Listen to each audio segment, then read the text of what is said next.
As if I don't have enough liabilities, I have just got myself another one.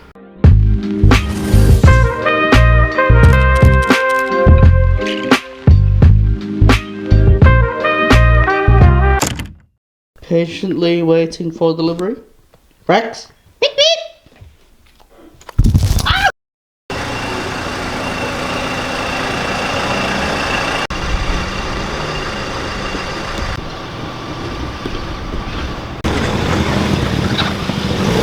So the car is finally here. Mario has just dropped the car off. Thank you so much, Mario. Cheers, mate. Thank you very much. Yeah. Mario, what is your company? It's Trade Cars Dewsbury Limited. There you go. Cars Dewsbury Recovery and Transport. There you go, that's Mario's company. Go check them out. He's taking care of me, very nice guy. So yeah, thank you very much. Cheers, guys.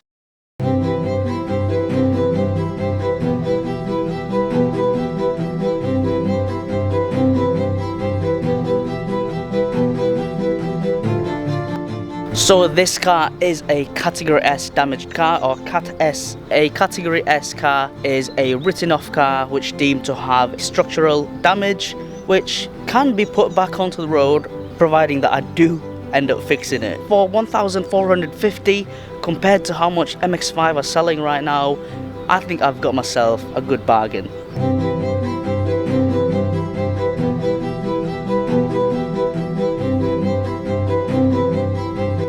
Although not a lot of people are a big fan of these, it has actually been dubbed the most hated MX5. The MX5 NC has been one of the cars that I have wanted to own. I love them.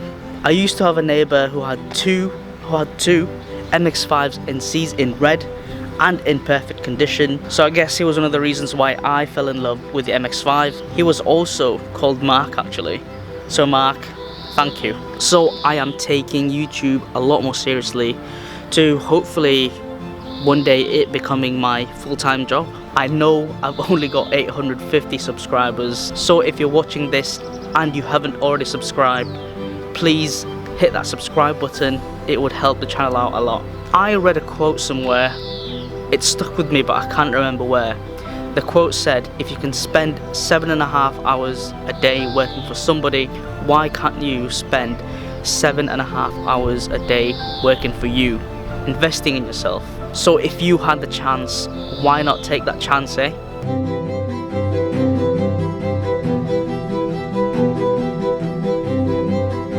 Now there is one particular person who I have been watching on YouTube for a very, very long time.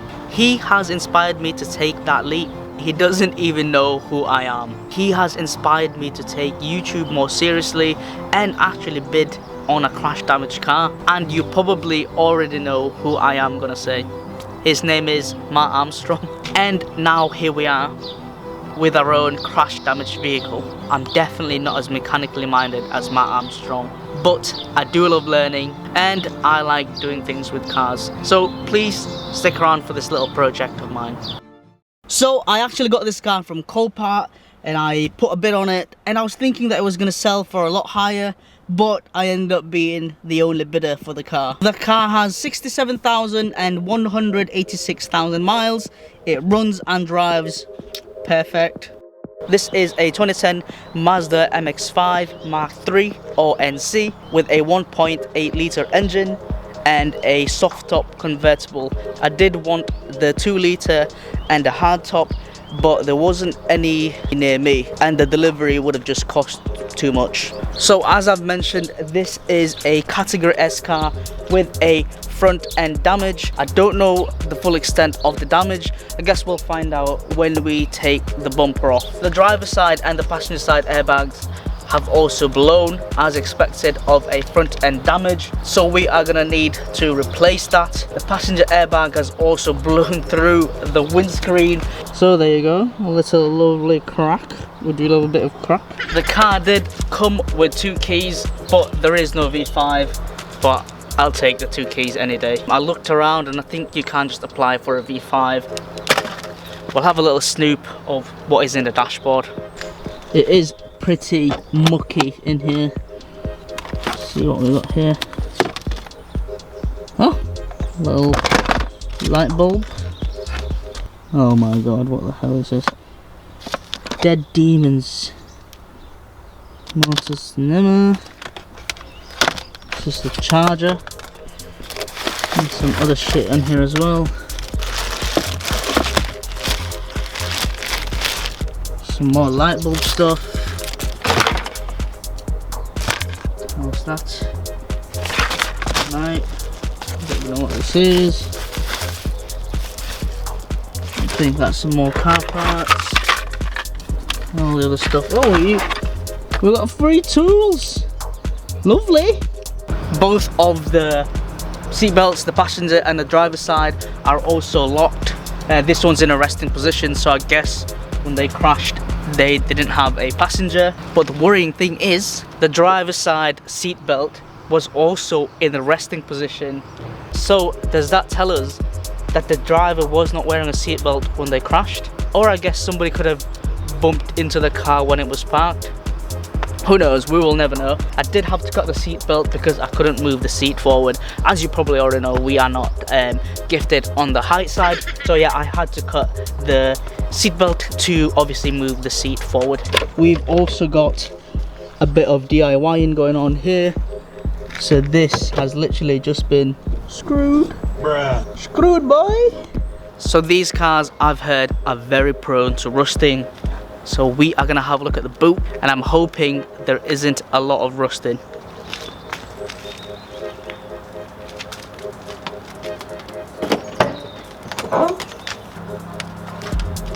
Got the old plate holder.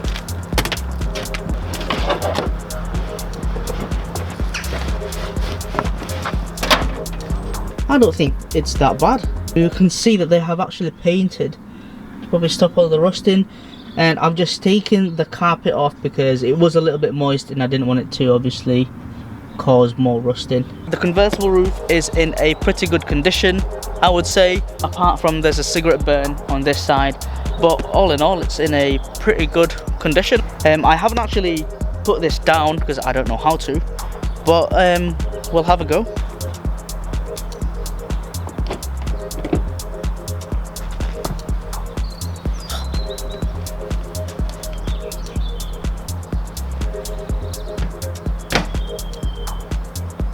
That was actually easier than I thought, and it actually looks so nice without the top. Now, how the hell do we put the roof back up? So now the last thing is trying to get this car to start. I know this car runs and drives because it said on the advert. I didn't bid for a non-runner. I bidded on a car that runs and drives. I wanted a challenge, but I didn't want any of that level 10 Mark Armstrong challenge. I wanted something easier to start with, something that I could work on definitely. Have seen this car run and drive because the delivery driver dropped this off, he drove it, handed the car over to me with the engine running. Funny little story, I guess, is as I was about to drive the car in, I still could not get it started again. So it was literally on the front drive for ages, and the people walking past were just looking at it. There's tapes on the number plate, there's 2 flat tires, and there's airbags blown, and it was just attracting a lot of attention. We have had to tug the car in using the Hyundai, and Mabel had to drive this, and she's never done that before, so she was a little bit scared. So we are gonna try and jump the car, and hopefully we can get it started today. This is what happens if I try and start the car. Nothing. So yeah, we'll try and jump it.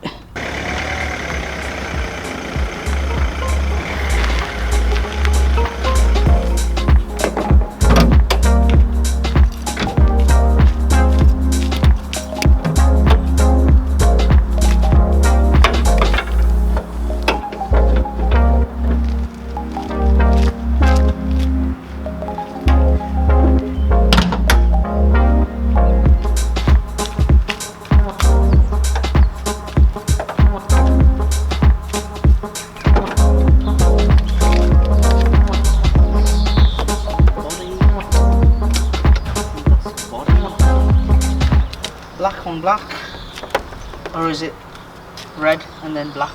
Bruh. If you're struggling to find the battery on your bit, consult it and it won't come on. Positive side, black lead to the negative side.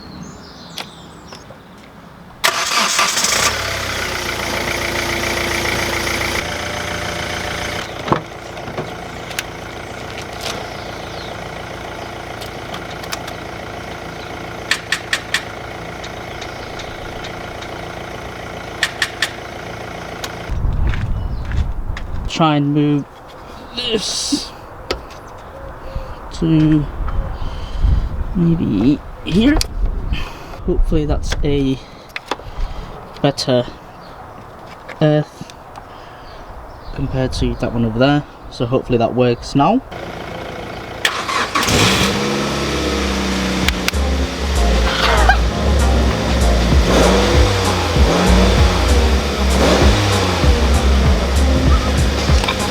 Yes, come on! We have got life, ladies and gents. We have got life. Come on!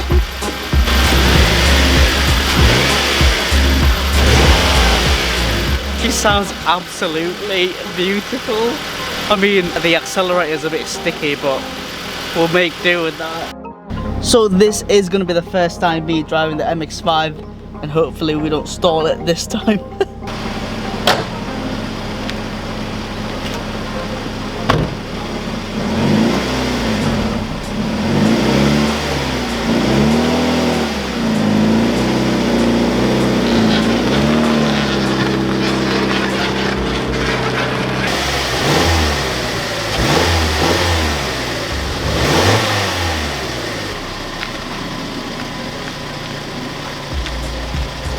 Oh my god, that is absolutely amazing. I'm so happy that she is running. I'm just going to keep her running for, I'd say, a couple of minutes just to charge the battery up. And I think we are going to end the video there. I hope you have enjoyed this one. And if you have gotten this far, thank you so much for watching. If you haven't already subscribed, please consider hitting that subscribe button. It would help the channel a lot. Drop a like and drop a comment. What do you think of the Mazda MX-5 NC? And yeah, thank you again for watching, and I'll see you in the next one.